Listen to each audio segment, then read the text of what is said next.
À Virage, cette semaine, on fait l'essai de 3 véhicules. Nous avons en studio la Civic hybride. On fait l'essai du tout nouveau Mazda CX-50, lui aussi en version hybride.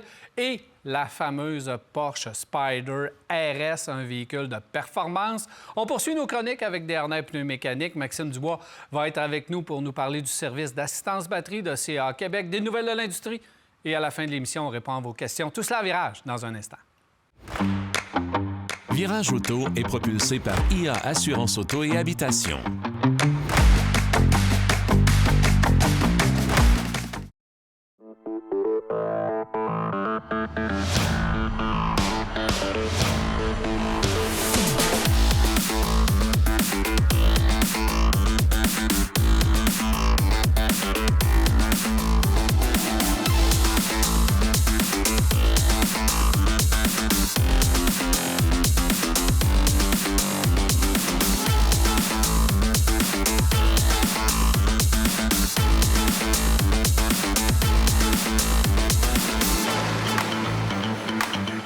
Alors, beaucoup d'éléments à passer aujourd'hui à l'émission. Et pour ce faire, Jacques, bienvenue. Marc Bouchard. Salut, messieurs. Salut mon cher. Ça va bien? Oui, merci. Émission très chargée, ça va aller vite.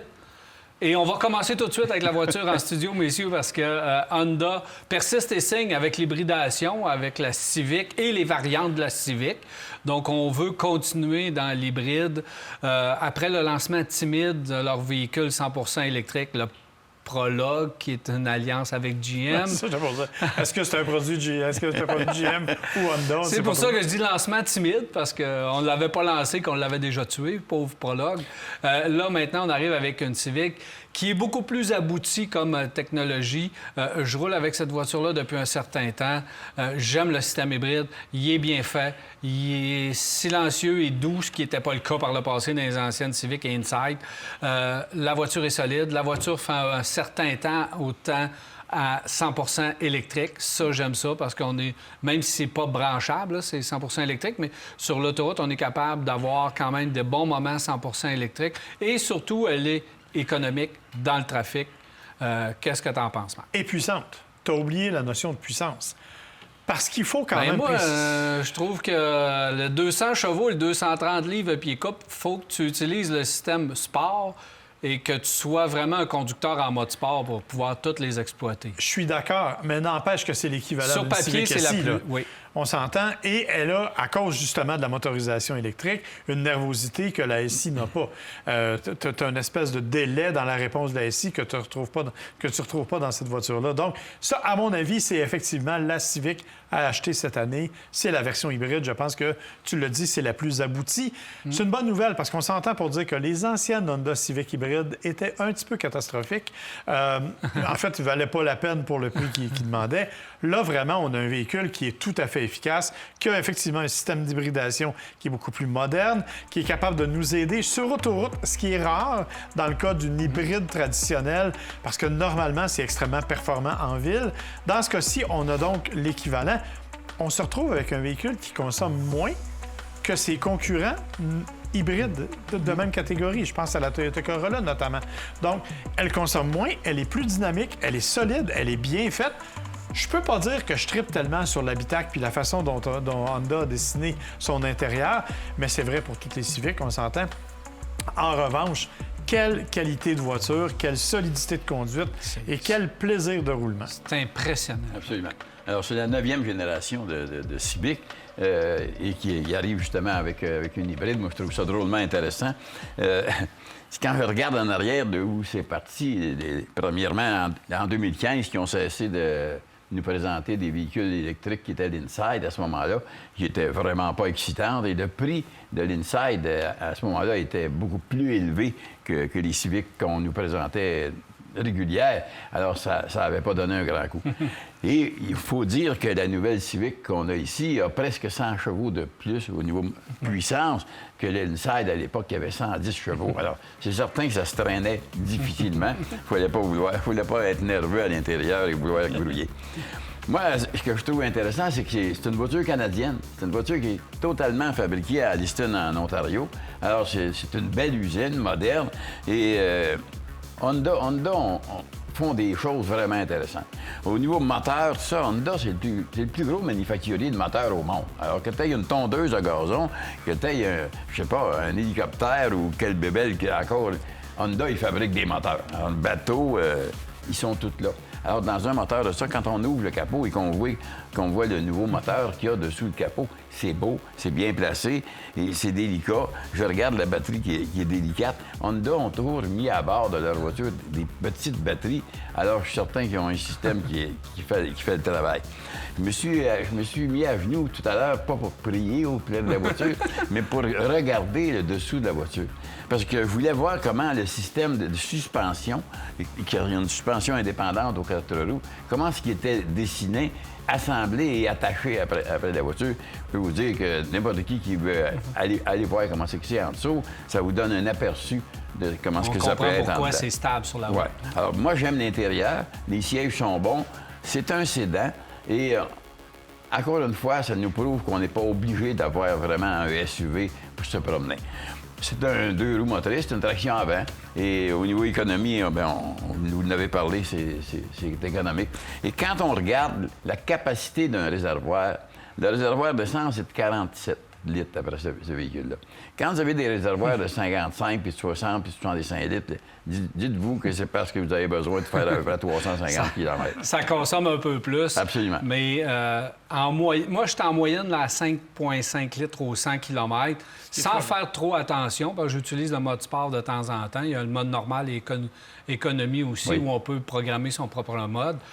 Moi, j'aime l'intérieur, j'aime la façon dont on a quand même dessiné les sièges, l'habitacle. L'intérieur, c'est vraiment beau. L'extérieur, surtout la partie avant, je suis un peu moins fort, mais ça, on avait parlé beaucoup au niveau du Civic. On a assagi cette Civic-là de façon incroyable au niveau du style. Oui. Mais le rendement, parce que oui, ça se compare à ce qu'offre Hyundai dans l'hybridation, Toyota dans l'hybridation, mais le comportement de la Civic reste quand même un comportement assumé qui est vraiment très bien au niveau de la route et la carrosserie bien assemblée également. Précisons que oui, ça se compare, mais il y a quand même 50 chevaux de plus que la plupart de ses compétiteurs. C'est ça. C'est pas rien, là. C'est ça, en termes d'économie, j'ai roulé la Jetta, je suis allé à Montréal avec la Jetta, on était à 5 litres au 100. 5 litres, 5 litres, J'ai aimé le rendement, j'ai aimé le confort et tout ça. C'était incroyable. 5 litres au 100, c'est aussi économique que celle-là. Elle est à 4,9 ou 4,8. Oui. Donc, ça demeure qu'on n'a pas besoin de tout le système hybride avec la Jetta, sauf qu'en ville et sur la route, pour la stabilité, la Civic gagne énormément. Puis, il ne faut pas oublier, le non-Civic, là, quasiment plus d'affaires sur cette voiture-là. C'est une voiture de luxe. Absolument. C'est une voiture de grand luxe, cette voiture-là. Alors, à 39 000 comme prix, je suis obligé de dire que c'est raisonnable. Finalement. C'est 39 000 puis elle n'est même pas intégrale. Non. Ouais. Mais il faut la recommander. Un mot sur la Type S Acura que j'ai conduit dernièrement également. Voiture, vraiment, tu sais, je n'étais pas d'accord avec le nom Integra en partant là, sur cette voiture-là, mais la Type S à 320 chevaux, c'est une voiture exceptionnelle, boîte manuelle, tenue de route, c'est en fait la même structure ou à peu près que la Civic qu'on a ici, mais c'est solide, ça roule, tu peux t'amuser encore. Oui, c'est 59 000 quelques dollars, évidemment, là, pour une Type S, mais ça existe à peu près plus, ce genre de petite voiture-là, amusante, le fun à conduire. Et la boîte manuelle, elle est vraiment bien étagée, elle est le fun à manipuler. Je suis pas un pilote de course, mais je me suis vraiment amusé aussi. Là. Qualité d'assemblage, qualité de finition, durabilité, encore une fois, vraiment. Là, valeur de rachat. Valeur de rachat également. C'est toujours les prix qui sont un petit peu chers. Ah, puis la silhouette qui n'est pas aussi dynamique que j'aurais voulu qu'elle le soit, mais ça, regarde. C'est la même chose pour la voiture derrière toi, Marc. Exactement. Tout à fait. Merci, monsieur. Ça fait plaisir. Voilà, on s'arrête à virage et on vous revient. Restez avec nous. CarExpert, l'expert carrossier, vous a présenté cet essai routier. CarExpert à la fine pointe de la carrosserie.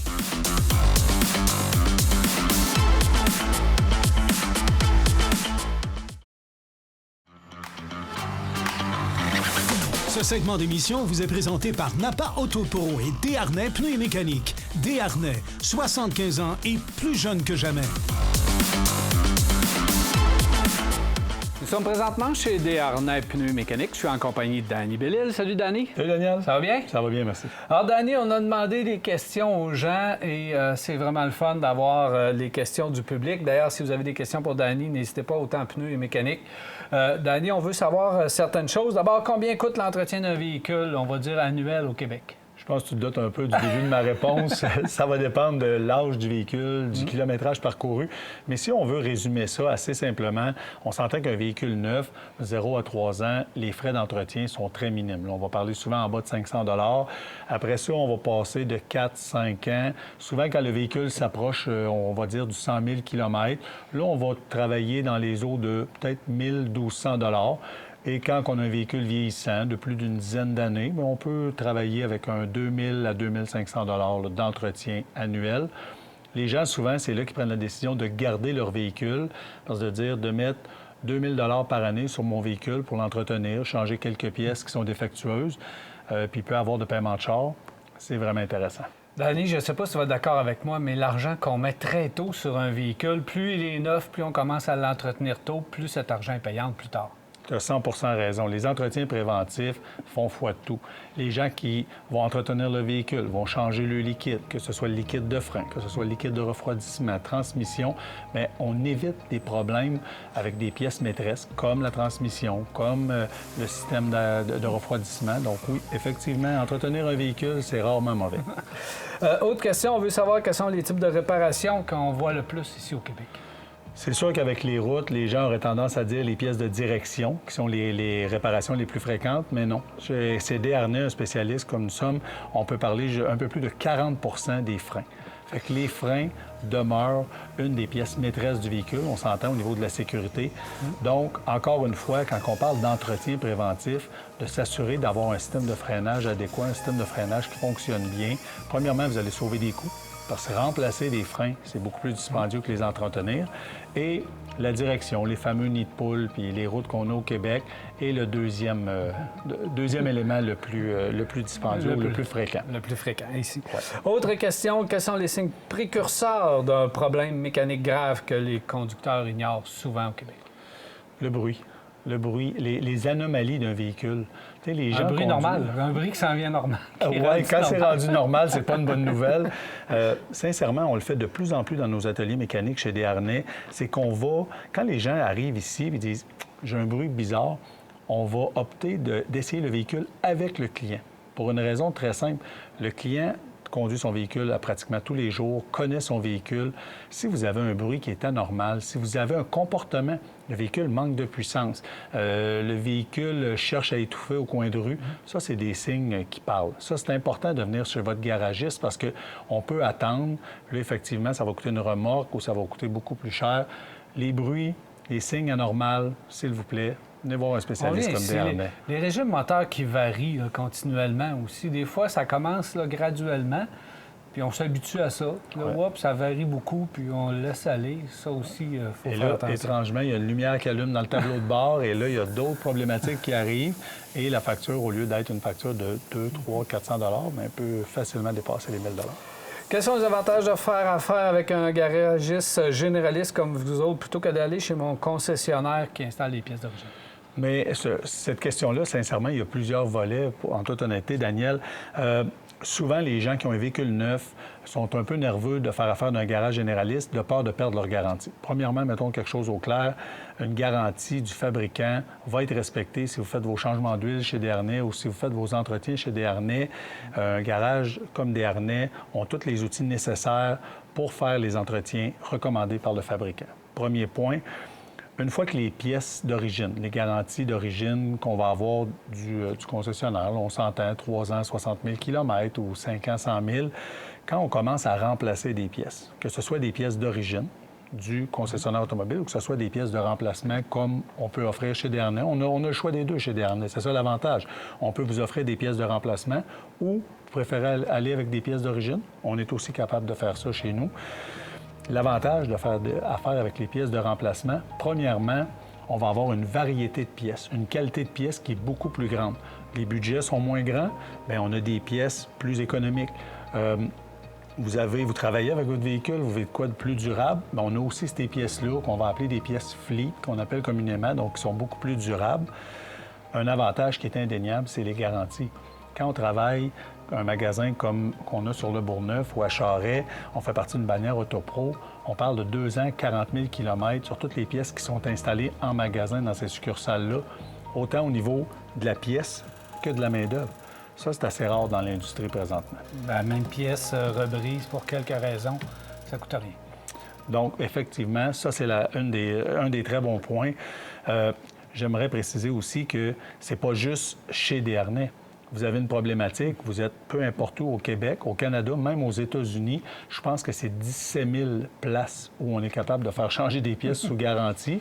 Et si vous faites affaire chez nous et la garantie est 2 ans, 40 000 km, vous arrivez à un endroit, peu importe où au Québec ou au Canada, ils n'ont pas la même bannière que nous, mais c'est notre garantie qui rentre en ligne de compte. Donc, pas beaucoup de places où on peut avoir 2 ans, 40 000 km. Et voilà. Dernière question, Dani. Évidemment, ça a rapport avec le coût des pièces, de la main-d'œuvre qui est très cher, des clients qui retardent certaines réparations. As-tu des trucs pour eux? Bien, pour les faire sauver? Le premier truc, c'est d'être préventif. On en a parlé, on en parle dans nos chroniques assez régulièrement, Daniel. C'est que c'est vrai, le coût des pièces a augmenté. Là, depuis 2020, on parle de près de 20 à 25 d'augmentation des pièces de notre coûtant. Fait que vous comprenez que ça se répercute directement chez les clients. Le coût de la main-d'œuvre, on a eu aussi, puis c'est une bonne nouvelle, mais le CPA, le Comité parital de l'automobile, ont réajusté leur salaire. Puis c'est une bonne nouvelle parce qu'on est capable d'engager des gens compétents et d'avoir une belle main-d'œuvre à notre disposition. Par contre, ça augmente le coût des réparations. De là, l'importance de faire des entretiens. De là, de l'importance de s'assurer que notre véhicule est en santé. C'est beaucoup moins dispendieux de prendre soin d'un véhicule en santé, comme on parlait tantôt, que de réparer un véhicule qui a beaucoup de bris. C'est là que souvent les clients, malheureusement, ont de mauvaises surprises. Ou de racheter un véhicule. Ou de racheter un véhicule. Ils ne sont pas donnés. Oui, puis ça, c'est des choses qu'on entend. Quelqu'un a un 2013-14, on le répare, il sait à quoi s'en tenir, il connaît son véhicule, on est capable de lui faire une cédule de réparation, de l'avertir, de dire ça s'en vient. Des fois, les gens disent « Ah, je vais remplacer ça pour un 2017 ». On ne sait pas qu'est-ce qu'on achète. Donc, d'avoir un véhicule qu'on connaît, qu'on fait entretenir chez son garagiste, comme Desharnais, bien, ça nous permet de savoir un peu à quoi s'en tenir. Très intéressant. Merci beaucoup, Dani Bellil. Ça fait plaisir, Daniel. Merci.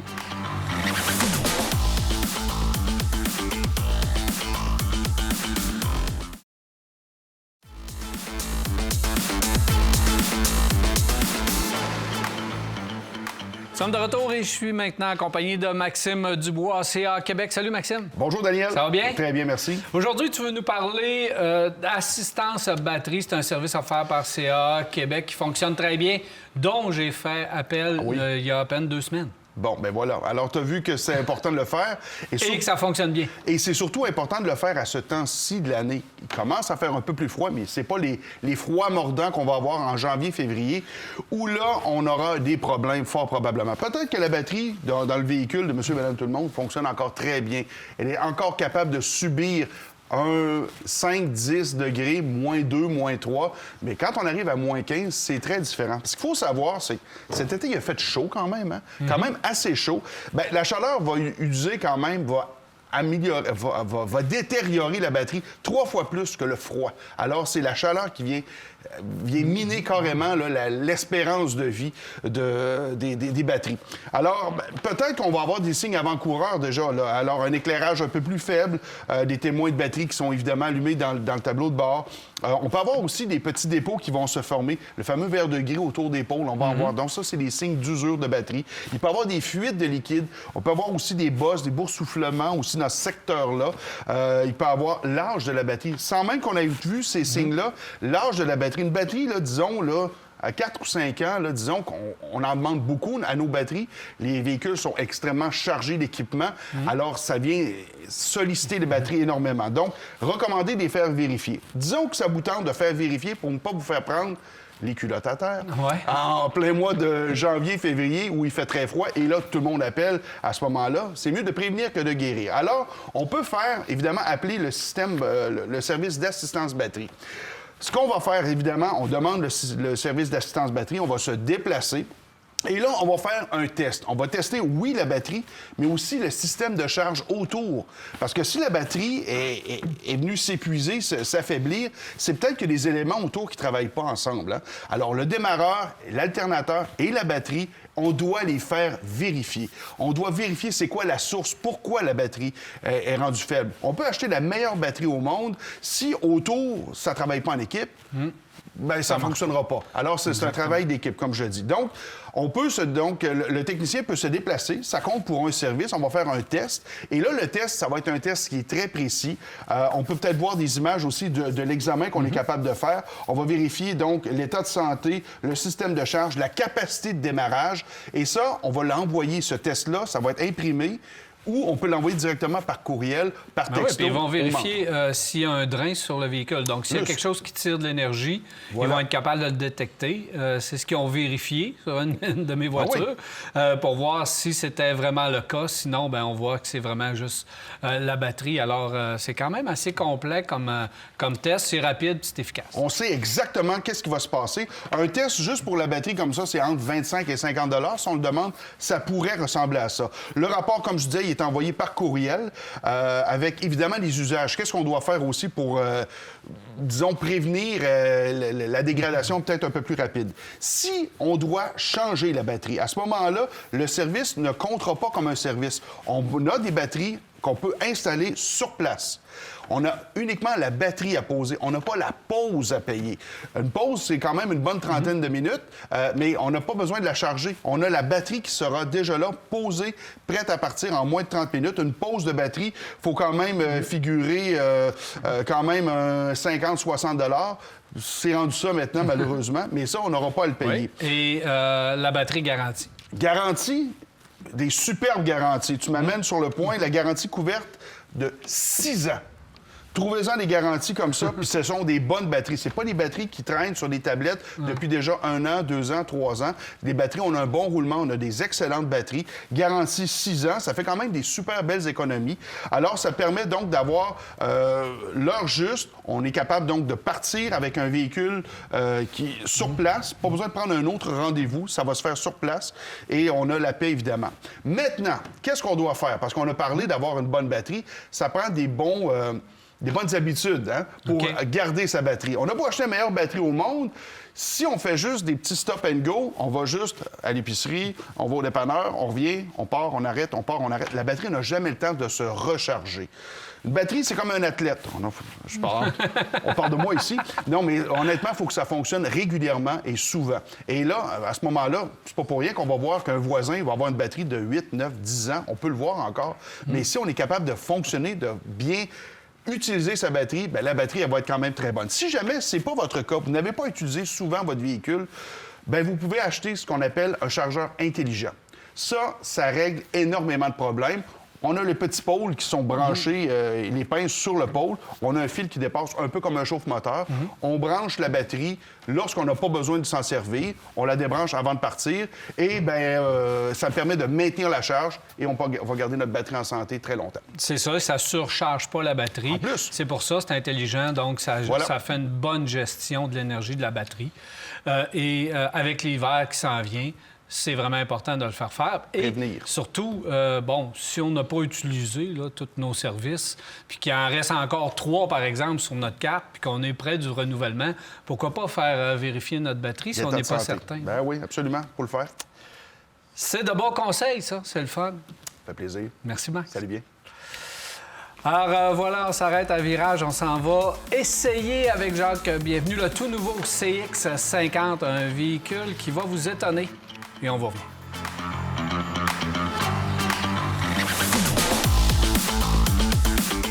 Mazda nous a invités à Montréal afin de faire l'essai du tout nouveau CX50 version hybride. Jacques, on a décidé d'électrifier le CX50, un véhicule dédié un petit peu plus à l'aventure, mais là, on va pouvoir aller plus loin à l'aventure, mais en économie de carburant parce qu'on a placé un système hybride. On sait que le CX50 est construit à la même usine que le RAV4. Alors, on ne s'est pas cassé la tête du côté de chez Mazda. On est allé dans l'atelier de chez Toyota. Puis on a pris quelques systèmes hybrides. On a installé ça dans le CX-50. Donc, intégralement, c'est le même système qu'on utilise. Alors, vraiment, là, on connaît le système hybride de chez Toyota. C'est un système hybride fiable et éprouvé depuis des années. 5e génération déjà. Mais c'est pas la première fois qu'on fait affaire avec Toyota du côté de chez Mazda. Parce que Toyota a utilisé la Mazda 2 ici même au Canada. Vendue sous le nom de Yaris Toyota. Et en Europe, on fait l'inverse, où la Yaris est vendue sous Mazda 2 Yaris et d'autres associations. Ça fait que c'est deux fabricants qui sont proches. Alors, c'est pas étonnant qu'on utilise le système de Toyota. Absolument. Moi, ce que je trouve, c'est qu'ils ont justement monté, si on veut, une mécanique drôlement intéressante à bord de la Mazda CX-50. La CX-50 qui est sur le marché depuis 2023. C'est un beau véhicule, bien construit, solide, agréable à regarder et agréable de rouler à bord avec une bonne espace dedans, autant au niveau confort intérieur, des places avant, des places arrière et aussi au niveau du rangement arrière.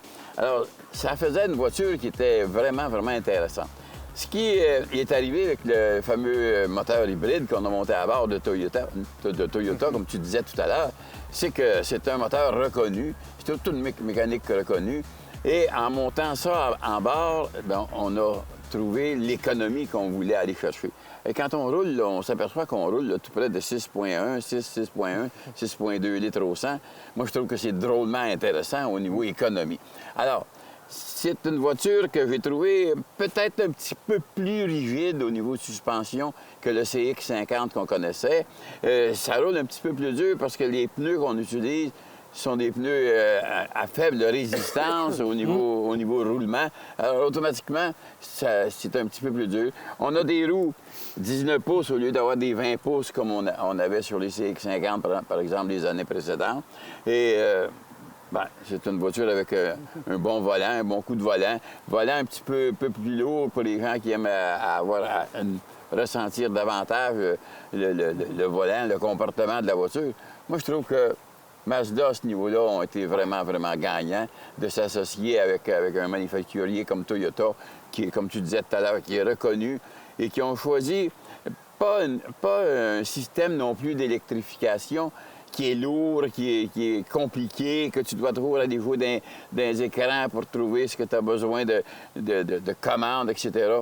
C'est un véhicule qui va être très, très simple à utiliser et très économique.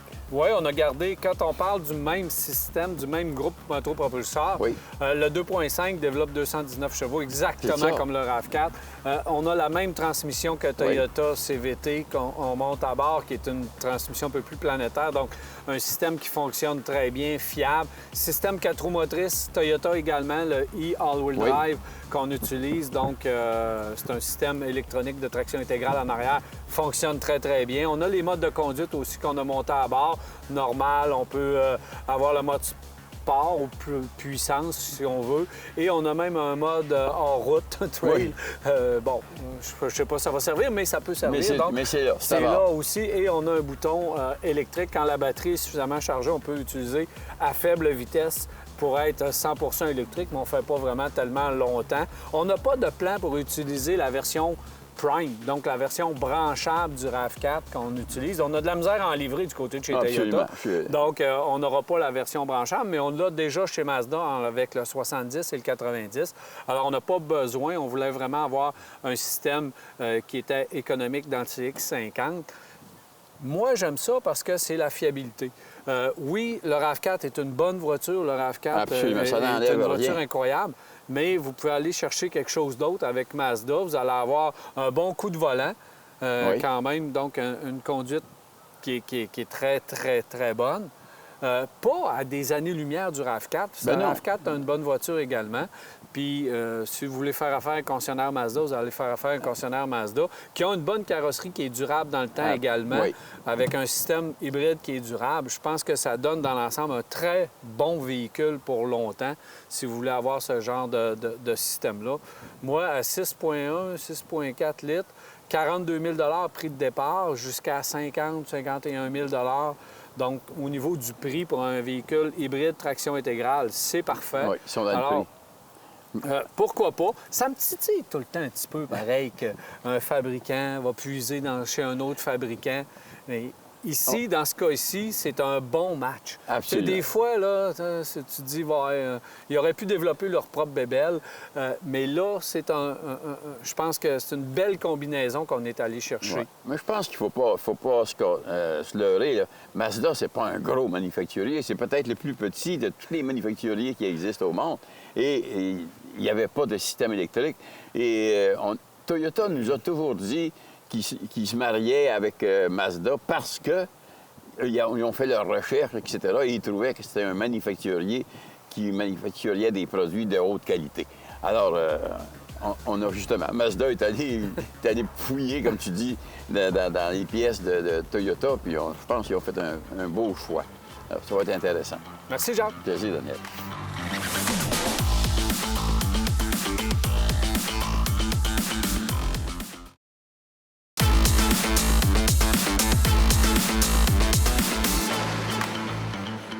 Voilà, de retour, c'est le temps des nouvelles de l'industrie avec Marc Bouchard. Alors, Marc, beaucoup de nouvelles. On commence avec quoi? On commence avec Jaguar, qui nous a réservé une petite surprise, une nouvelle identification visuelle. Bon.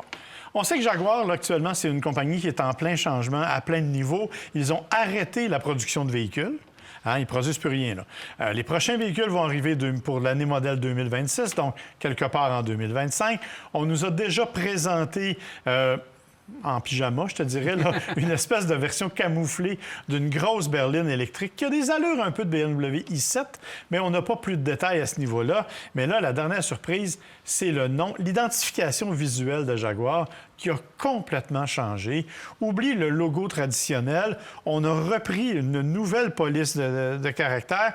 On joue beaucoup avec des subtilités. Si tu la regardes attentivement, tu vas constater que le J et le G sont en majuscules, alors que les autres sont en minuscules. Alors, on est vraiment dans des détails extrêmement... Le R semble un J inversé. C'est ça. Donc, on travaille fort au niveau du visuel pour le logo. Exactement. Il faudra le faire pour les autos. On a sorti une vidéo, d'ailleurs, qui est un petit peu particulière, parce qu'il n'y a pas une voiture, il n'y a rien. En tout cas, c'est un peu spécial. Mais ceci étant dit, le nouveau logo est quand même pas laid. Il va aussi être accompagné d'un monogramme, donc de 2 lettres J inversées, justement pour symboliser le R. Et on va ramener le fameux Leaper, le fameux Jaguar qui saute. Ça va revenir aussi dans la voiture. Et on nous promet d'avoir des véhicules avec des couleurs éclatantes maintenant. Donc, on aura des choses plus flyées un peu. Donc, on essaie de rajeunir l'image de Jaguar. C'est un beau logo sur une voiture LED, ça donne rien. Ouais, mais tu sais... Alors, il faut commencer par construire des voitures fiables et des voitures que les gens veulent. Oui. Donc là, on est en questionnement. On ne produit plus rien parce qu'on s'est trompé sur toute la ligne au cours des 15 dernières années. Effectivement. Alors là, le questionnement était bien vu. Les concessionnaires, présentement, sont complètement abandonnés. Oui, complètement. Ils n'ont plus rien. Il n'y a plus d'auto, il n'y a plus rien. Là. Ils n'ont plus rien. Fait que là, il faut se reprendre en main le plus vite possible. Oui, exactement. Rapidement, on va aller du côté de Los Angeles, parce que tu le sais, au cours des derniers jours, et en ce moment même, c'est le Salon de l'auto de Los Angeles. Il y a eu des dévoilements intéressants quand même. Et Hyundai nous a révélé sans surprise, la Ioniq 9. Donc, le gros 3 rangées, 7 passagers.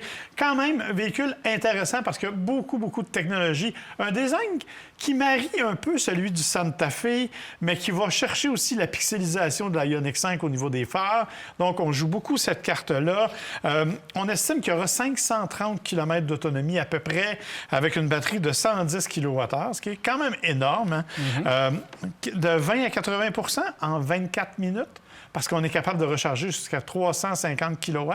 Bien sûr, on est maintenant avec le standard NACS, donc le standard nord-américain. Capacité de remorquage de 5000 livres, ce qui n'est pas rien pour un véhicule comme ça non plus. Et toutes sortes d'éléments technologiques dont certains ne viendront pas tout de suite chez nous. Les rétroviseurs caméra, par exemple, ça ne sera pas chez nous. Les sièges de deuxième rangée qui se retournent pour faire une espèce de lounge, ça non plus, ça ne viendra pas chez nous. Et un système de massage performant qui non plus ne viendra pas chez nous. Parmi les autres nouveautés, il y a Volkswagen qui a présenté le nouveau Tiguan aussi à Los Angeles. Un véhicule qui a été complètement redessiné. Hein, c'est entièrement nouveau, même si on a le moteur 2 litres qui, lui, a été peaufiné. Hein, on dit qu'il a été légèrement raffiné. Donc, 201 chevaux, ce qui est définitivement plus intéressant. Un véhicule qui, cependant, change de look. Évidemment, l'intérieur aussi est assez, je dirais, remodelé. On arrive avec des nouveaux écrans et tout. C'est vraiment le modèle européen là, qu'on avait Exact. lancé sous un autre nom que je me souviens pas trop. Exact. Mais c'est une copie de ce modèle-là qu'on a ici. Tout à fait. Et un dernier détail, du côté de Genesis, je t'ai parlé de Hyundai, Genesis aussi a présenté les nouveaux GV70 et GV70 électrifiés, des véhicules qui ont été redessinés encore une fois, présentés un peu à l'extérieur du salon de Los Angeles, comme Genesis le fait toujours. Véhicules qui sont très jolis. Je trouve qu'on a mieux réussi cette fois-ci. Voilà pour les nouvelles. Il y en a plein d'autres, mais on n'a plus le temps. Exactement. La semaine prochaine, Marc. Avec plaisir. Alors, j'ai fait l'essai récemment de la Porsche Spyder RS. Quelle voiture extraordinaire. On écoute ça à l'instant. Nous sommes présentement en banlieue de Toronto afin de faire l'essai de la Spyder RS, le cadeau ultime aux amateurs de Porsche, aux amateurs de véhicules de course. Avant sa disparition, oui, parce que la 718, c'est déjà annoncé, va disparaître pour faire place à une voiture 100% électrique. Mais avant, un petit peu d'histoire sur cette Boxster. C'est en 1996 que Porsche a présenté pour la première fois sa Boxster. Si on se souvient, à l'époque, ça allait pas très bien pour Porsche. Les ventes avaient chuté de 50 000 à autour de 15 000 unités. On avait besoin d'un nouveau souffle. La Boxster a justement amené un nouvel engouement autour de Porsche et les ventes ont commencé à grimper très rapidement, ce qui a débloqué des fonds pour développer la Cayenne. Et les deux ensemble, la Boxster, la Cayenne, sont venus aider la mythique 911. Et là, Porsche est reparti au niveau des ventes. Puis aujourd'hui, on vend au-delà de 300 000 unités par année. Donc, ça va très bien. C'est en 2016, environ 2017, que Porsche a présenté la nouvelle version, sa nouvelle génération de Boxster. Et cette fois-ci, on l'a appelée la 718, où on avait une version Boxster, on avait une version Cayman également. Donc, la version coupée et décapotable a fait office. Et là, vraiment, ça a relancé les ventes pour cette version-là, qui a été justement déclinée en plusieurs autres versions. Et là, on avait une gamme vraiment très complète du côté de chez Porsche. Alors, céder sa place à une voiture purement électrique pour une petite sportive comme ça, c'est beaucoup de pression dans le clan de chez Porsche. J'ai hâte de voir qu'est-ce qui va arriver comme nouvelle génération, mais c'est un peu triste de devoir perdre une voiture de la sorte. Alors, j'ai hâte de voir qu'est-ce que l'avenir réserve du côté de chez Porsche avec la nouvelle 718 électrifiée.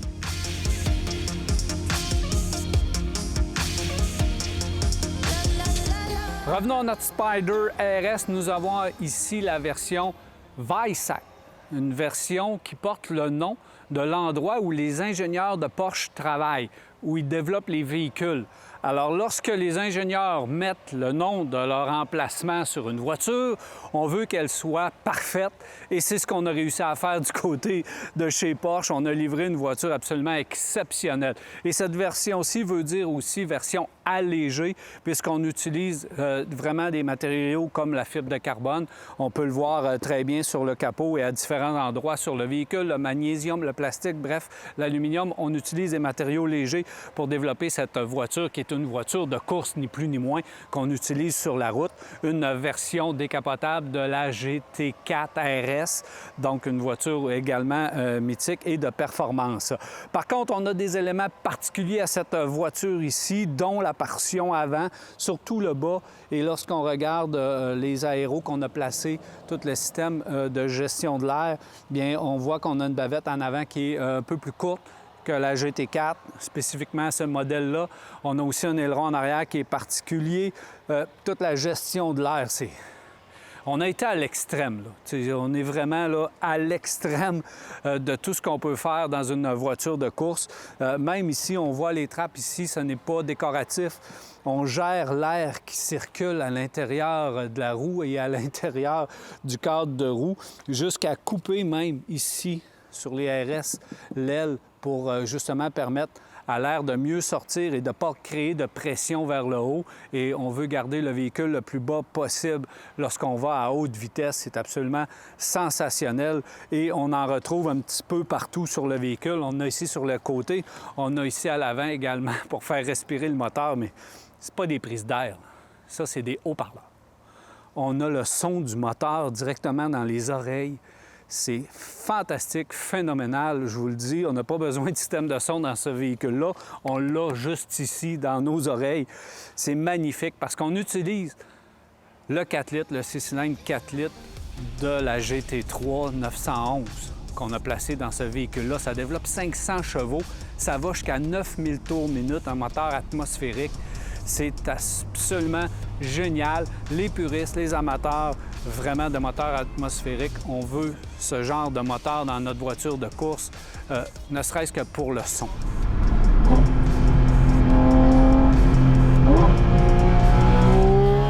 Jumelé à la PDK, cette vitesse qui fonctionne vraiment très bien. Ça descend, ça monte rapidement les vitesses en un clin d'œil.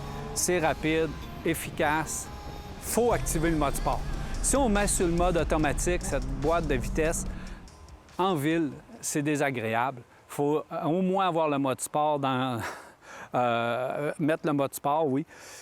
Sinon, les changements de vitesse, ça donne des coups, c'est désagréable. Moi, j'utilise toujours le mode manuel.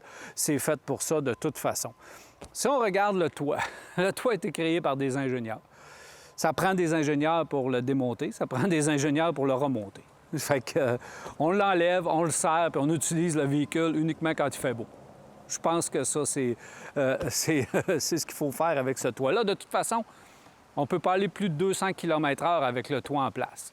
Donc, avec une voiture de course, évidemment, c'est pas ce qu'on veut, être limité au niveau de la vitesse sur les autobahns en Europe, là. Pas au Québec, parce que jamais au Québec, à part sur les circuits, on peut aller à ces vitesses-là. Alors, on a vraiment fait une voiture de course. On a vraiment travaillé à fond sur tout ce qui peut être gestion de l'air. C'est ce qu'il faut retenir sur ce véhicule-là. Un son exceptionnel, tenue de route exceptionnelle. Il faut faire de la piste pour apprécier cette voiture-là, des sièges type Recaro qui nous enveloppent. On peut brasser la voiture, on reste en place. Le bloc instrument à l'intérieur, c'est purement Porsche. Vraiment, c'est le cadeau ultime de Porsche aux puristes. Vous voulez vous offrir une dernière voiture super sport dans cette formule-là parce qu'on sait déjà que la prochaine 718, on va l'appeler je ne sais pas trop quoi, va être 100% électrique et ne ressemblera pas à ça, mais même pas proche. Ce segment est une présentation du réseau des garages recommandés CAA Québec et de B. Lepage Autoservice. Visitez caaquebec.com pour trouver votre garage.